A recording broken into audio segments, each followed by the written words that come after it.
கடையிறதுக்காக நான் இந்த சிகப்பு முளைக்கீரை வாங்கியிருக்கேன். இது ரொம்ப ரொம்ப உடம்புக்கு ரொம்ப ஸ்ட்ரென்த். இதில் எல்லா வகை சத்துமே இருக்குது.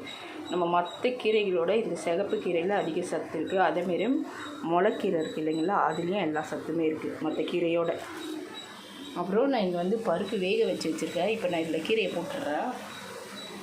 நான் வாங்கின கீரையை கழுவிட்டு கட் பண்ணி வச்சுருக்கேன். இந்த கட் பண்ண கீரையை இப்போ நம்ம இந்த பருப்புக்குள்ளே போட்டுருவோம். இந்த பருப்புக்குள்ளே என்னென்ன இருக்குதுன்னு பார்த்திங்கன்னா, பச்சை மிளகாய், தக்காளி, பூண்டு போட்டு வேக வச்சுருக்கேன். இதில் என்னென்ன பருப்பு இருக்குதுன்னு பார்த்திங்கன்னா, சிறுபருப்பு ஒரு முக்கால் கிளாஸ் வந்து துவரம் பருப்பு. இது ரெண்டுமே சேர்த்தா 150 கிராம் வரும் எனக்கு. இது போட்டு நான் வேக வச்சுக்கிட்டேன். இந்த கீரையை நான் இப்போ இதில் போட்டுக்கிறேன். போட்டு சும்மா ஒரு 5 நிமிஷம் தான், ரொம்ப நேரம் வேக விடக்கூடாது. 5 நிமிஷம் அடுப்பு ஆஃப் பண்ணிடணும். இதை போட்டுட்டு நம்ம இப்படி கலரி கொடுத்துட்டு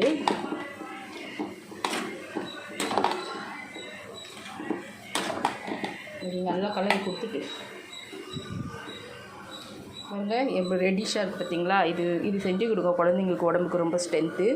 இது நம்ம பொரியலாகவும் செய்யலாம். எப்படின்னா, நான் இதேமாரி பொடியாக நறுக்கிட்டு நம்ம முட்டை போட்டு செய்யலாம். ரொம்ப டேஸ்டியாக இருக்கும். ஆனால் அதில் காஞ்ச மிளகாய் போடாதீங்க, லைட்டாக மிளகாத்தூள் ஆட் பண்ணிக்கோங்க. லைட்டாக மிளகாத்தூள் ஆட் பண்ணிட்டு ஒரு பூண்டு மட்டும் தட்டி போட்டுக்கோங்க. சுவையாக இருக்கும் சாப்பிட்றதுக்கு.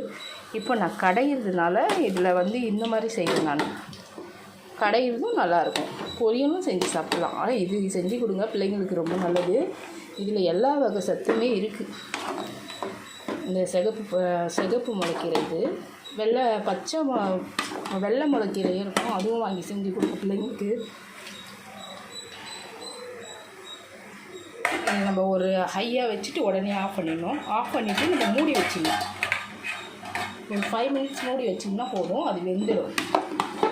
ஆஃப் பண்ணிவிட்டு மூடி வைங்க. அப்படியே போட்டு மூடி வைக்க, கருப்பு கலர் மாறிடும் கீரையோட கலரு. நான் ஆஃப் பண்ணிவிட்டேன் அடுப்பை. பாருங்கள், ஆஃப் பண்ணிட்டேன். ஆஃப் பண்ணிவிட்டு இந்த மாதிரி கலரி கொடுத்துட்டு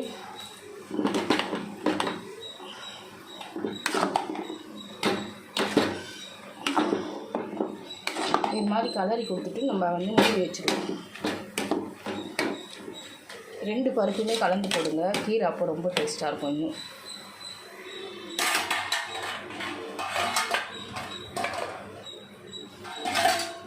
நான் இதை மூடி வச்சிடுறேன். மூடிட்டு ஒரு 5 நிமிஷம் கழித்து திறந்துருவோம். அது வெந்துட்டுருக்கும். இங்கே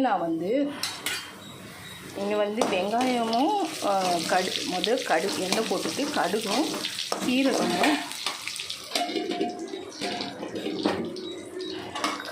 சீரகமும் காஞ்ச மிளகாய், பூண்டு ஒரு 10 பல் இருக்கும். பூண்டு தட்டி போட்டிருக்கேன். அதுலேயும் பூண்டு போட்டிருக்கேன். பூண்டு நிறைய போடுங்க, ரொம்ப டேஸ்ட்டாக இருக்கும் குழம்பு. இது நல்லா வதங்கிடுச்சு. இதில் நான் கொஞ்சம் மஞ்சள் தூள் ஆட் பண்ண போகிறேன். இது பாருங்கள், இவ்வளோ மஞ்சள் தூள். இது கொஞ்சம் நல்லாயிருக்கும் சுவைக்கு. இது கலரி விட்டுருவோம். இப்போ இதோட விதையை முடிஞ்சிச்சு. அடுத்து நான் இங்கே வந்து கொஞ்சோண்டு புளி வச்சுருக்கேன். இது கீரைக்கு இன்னுமே நமக்கு சுவை கொடுக்கும். இதை இவ்வளோ தான் போடணும். 150 பருப்புக்கு இவ்வளோண்டு புளி தான் போடணும், நிறைய போடக்கூடாது. எனக்கு இவ்வளோ ரெடியாகிடுச்சு. இப்போ நான் ஆஃப் பண்ணிடுறேன்.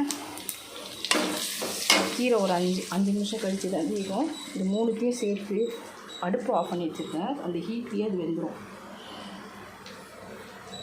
பாருங்க, அடுப்பு ஆஃப் பண்ணிருக்கு. அந்த சூட்லேயே அந்த கீரை வெந்துடும். இப்போ இதை நான் அந்த கீரையை எடுத்து இதை போட்டுட்டு இந்த கீரையோடு ஆட் பண்ணிவிட்டு கடைஞ்சிட்டு இந்த புளியை கொஞ்சம் லேசாக கரைச்சி விட்டுடுவேன். அவ்வளோதான் கீரை குழம்பு. ரொம்ப நேரம் வேக போட்டுறாதீங்க, கீரை டேஸ்ட்டே இருக்காது, ஒரு மாதிரி ஆகிடும். இப்போ இதுவே எனக்கு வெந்துடுச்சு. 5 நிமிஷம் கூட தேவையில்லை, 3 நிமிஷமே போதும். பாருங்க, நல்லா கீரை வந்துடுச்சு. இதை எடுத்து நம்ம கடைஞ்சிடுவோம். அவ்வளோதான். சுலபமாக கீரை குழம்பு செஞ்சிடலாம். சுவையாகவும் இருக்கும், பிள்ளைங்களுக்கு ஹெல்த்தானது. ஓகே, அவ்வளோதான்.